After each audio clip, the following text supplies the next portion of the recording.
دوستو، تاجکستان کی وجہ شہرت یہ ہے کہ اسے بادشاہوں اور سلطنتوں کا ملک کہا جاتا ہے۔ یہاں کے تاریخی دور میں ایسے بادشاہ اور سلطنتیں اقتدار میں آئیں کہ جنہوں نے کئی ملکوں پر بیک وقت حکمرانی کی تھی۔ تاجکستان کو تہذیبوں کا کھنڈر بھی کہا جاتا ہے، چاہے وہ 4000 پہلے کی آکسس سولائزیشن ہو یا سوویت یونین کا تاجکستان، آرین قوم کی آمد ہو یا چنگیز خان کا قہر۔ تاجکستان کی تاریخ انتہائی پر اسرار اور دلچسپ ہے۔ تاجکستان میں دنیا کا ہر مذہب، چاہے وہ اسلام ہو، عیسائیت ہو یا بدھ مت اور ہندو مت، رائج رہا ہے۔ ایسا کیسے ہو سکتا ہے؟ دریائے آکسس کتنا بڑا ہے؟ چنگیز خان نے اس سرزمین کے بارے میں کیا کہا تھا؟ تاجک عورتیں اپنی خوبصورتی میں اتنی مشہور کیوں ہیں؟ کیا تاجکستان میں بھی خواتین کی خرید و فروخت کی جاتی ہے؟ بزکاشی کے خطرناک جان لیوا کھیل کا انعام کیا ملتا ہے؟ یہ سب اور بہت کچھ جاننے کے لیے آج کی اس ویڈیو کو مکمل دیکھیں۔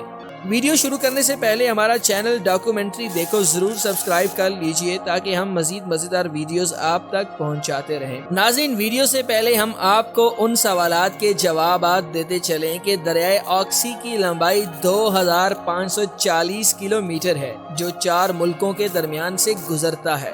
تاجکی عورتیں اپنی خوبصورت نقش و نگار سے پوری دنیا میں شہرت رکھتی ہیں، مگر حکومتی قوانین کے مطابق عورت کی خرید و فروخت سختی سے منع ہے۔ یہاں کا قدیم ترین کھیل بازکشی ہوتا ہے، جو 3000 سال پرانا ہے۔ اس کھیل میں گھڑ سوار ایک کھلے میدان میں دوڑ لگاتے ہیں اور ایک مخصوص مقام سے دمبا اٹھا کر اسے مقرر کردہ منزل تک پہنچانا ہوتا ہے۔ اس دوران کھلاڑیوں میں شدید قسم کی لڑائی شروع ہو جاتی تھی، جس سے کئی کھلاڑی اپنی جان سے ہاتھ دھو بیٹھتے تھے۔ ماضی میں اس کھیل کا انعام ایک خوبصورت دوشیزہ ہوتی تھی، مگر اب تاجکی قوانین میں عورتوں کو مکمل آزادی حاصل ہے۔ ویورز، تاجکستان میں دنیا کا قدیم افسانوی شہر سارزم 4000 قبل مسیح بھی موجود تھا۔ یہ وہ دور ہے جب ہمیں صرف بابل و نینوا اور قاہرہ شہروں کے آثار ملتے ہیں۔ تاریخ میں لکھا ہے کہ 500 قبل مسیح میں تاجکستان ایران کی بادشاہت کے ماتحت ملک تھا۔ 3 صدی عیسوی میں اسکندر اعظم نے، جو دور دراز کے ایک ملک یونان کی ریاست کا حکمران تھا، اس نے ایران پر حملہ کر کے دارا سوم کو شکست فاش دے کر ایران کو یونانی سلطنت بنا دیا تھا۔ سکندر اعظم نے تاجکستان پر بھی حملہ کر کے یہاں یونانی حکومت کی بنیاد رکھی تھی۔ اس کے بعد تاجکستان سیاسی طور پر تقسیم ہو گیا تھا۔ اس کے ایک حصے پر یونانی باختر سلطنت حکمران تھی، تو شمالی تاجکستان پر ستھیانز، جو لٹیرے ہوتے تھے، یہاں آباد ہو کر شمالی تاجکستان پر حکمرانی کرنے لگے تھے۔ اس زمانے میں تاجکستان، افغانستان، ہندوستان اور چین شاہراہ ریشم کے ذریعے آپس میں تجارت کیا کرتے تھے۔ کشن امپائر، جو ایک ہندوستانی سلطنت تھی، مگر اس کی ایک ریاست افغانستان پر بھی تھی، اس ریاست نے بھی تاجکستان کے کچھ حصوں پر قبضہ کیا تھا۔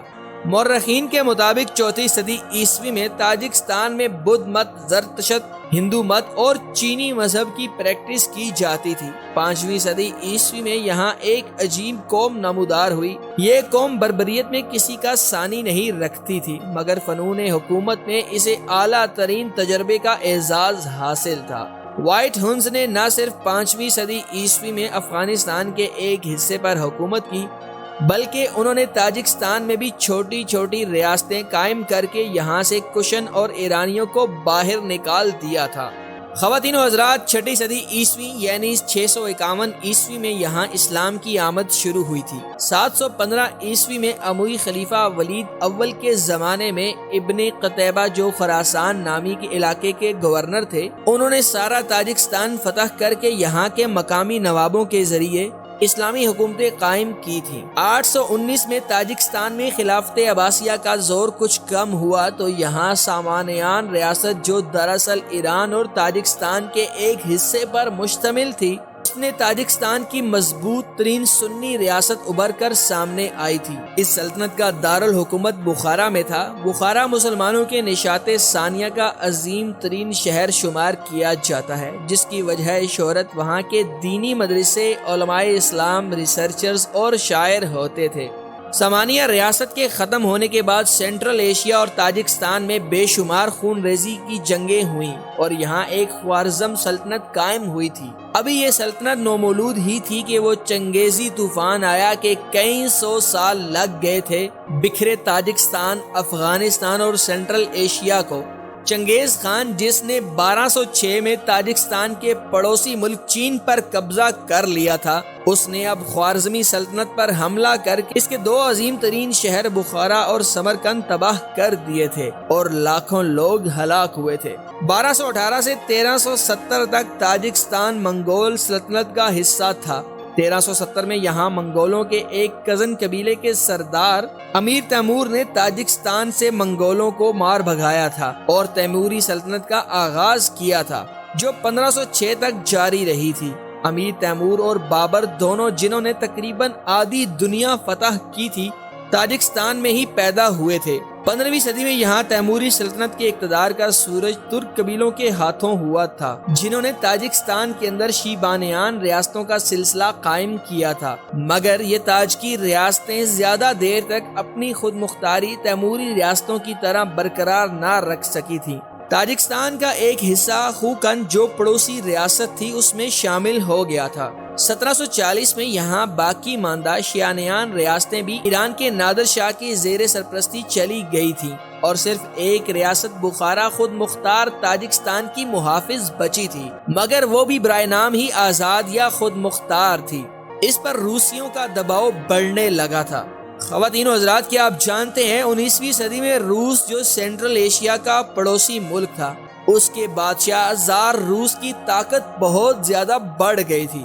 جس طرح یورپی اقوام نے ہندوس، چین، آسیان، آسٹریلیا وغیرہ میں اپنی مقبوضات قائم کی تھیں، زار روس نے بھی سینٹرل ایشیا کے تمام ملکوں کو روس میں شامل کرنا شروع کر دیا تھا۔ اسی کے نتیجے میں 1868 میں روسی افواج نے ایک مختصر سے محاصرے کے بعد بخارا شہر امیر مظفر الدین کو شکست دے کر بخارا پھر 1885 تک سارے تاجکستان کو فوجی حملہ کر کے رشین ترکمانستان میں شامل کر لیا تھا۔ 1917 میں جب روس کے اندر بولشیو انقلاب آیا اور زار روس کی شہنشاہیت ختم کر کے روس کو ایک کمیونسٹ ملک بنا دیا گیا، تو سینٹرل ایشیا کے مسلمانوں نے بھی روسی افواج کو نکال کر کچھ عرصہ کے لیے خود مختاری حاصل کر لی تھی۔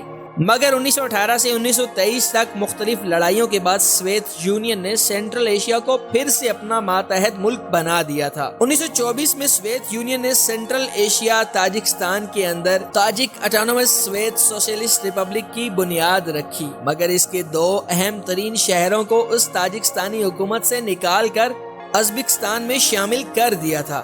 تاجکی قوم اپنی شناخت پر بے حد فخر کرتی تھی اور انہیں نیچرلی ازبک قوم سے حسد تھا۔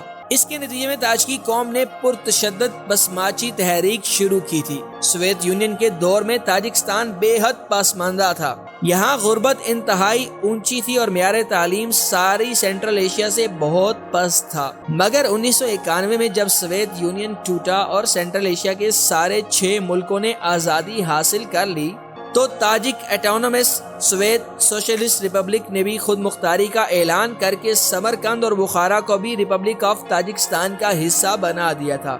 آج کا تاجکستان ایک جمہوری ملک ہے۔ ناظرین، آج کا تاجکستان کیسا دیکھتا ہے اور بہت کچھ جاننے کے لیے ہمارے دوسرے چینل اردو ٹریول ورلڈ کا وزٹ لازمی کریں، جس کا لنک ڈسکرپشن میں موجود ہے۔ خواتین و حضرات، اگر آپ کو ہماری یہ کاوش پسند آئی ہو تو ویڈیو کو ضرور لائک، کمنٹ اور چینل کو سبسکرائب کرنا ہرگز میں مت بھولیں۔ اب ہماری ٹیم نے اگلے ملک کی طرف سفر شروع کر دیا ہے۔ اگلی ویڈیو تک محمد علی اور پوری ٹیم کو دیجیے اجازت۔ اللہ حافظ۔